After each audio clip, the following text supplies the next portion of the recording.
1692 means we got shots fired. 4:15 ASF.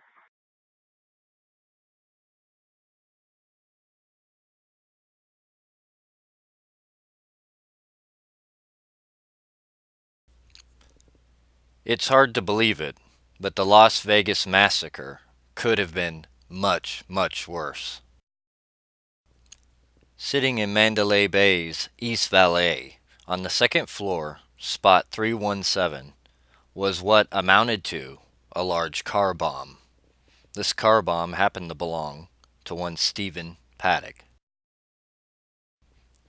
90 pounds of tannerite was discovered in Paddock's vehicle.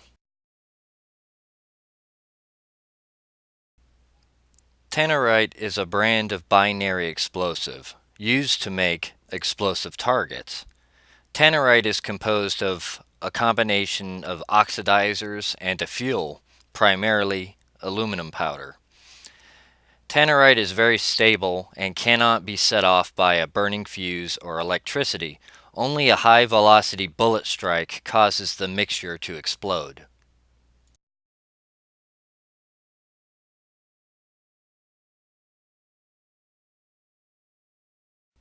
Some people have already ended up in legal trouble for making massive tannerite targets. New developments now. One man is charged after a massive tannerite explosion in Bristol. Back on October 7th, residents in Bristol and several surrounding communities reported hearing loud explosions on private property on Morrison Road. Right now, police aren't releasing any more details about the arrest or the investigation, saying it's still active and may result in other people being charged. Tannerite is used for target practice. Remember, Paddock's vehicle contained 90 pounds of tannerite. For comparison, this is 11 pounds of tannerite.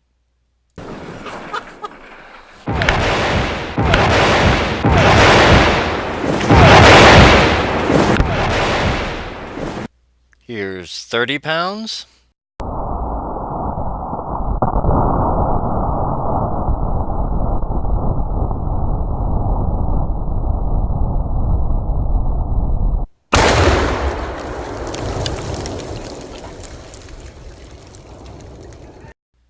And 70 pounds. You guys ready? Yeah. Watch out! Jesus Christ!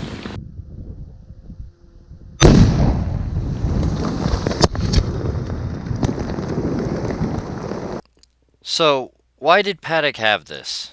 Did he think he could fight his way to the parking garage? Is that why he had AR-10 and AR-15 magazines in his vehicle? Who was he going to bomb? Or maybe he hoped if he got into a chase with the police, either his bullets or the cops' bullets would set the bomb off. What do you think?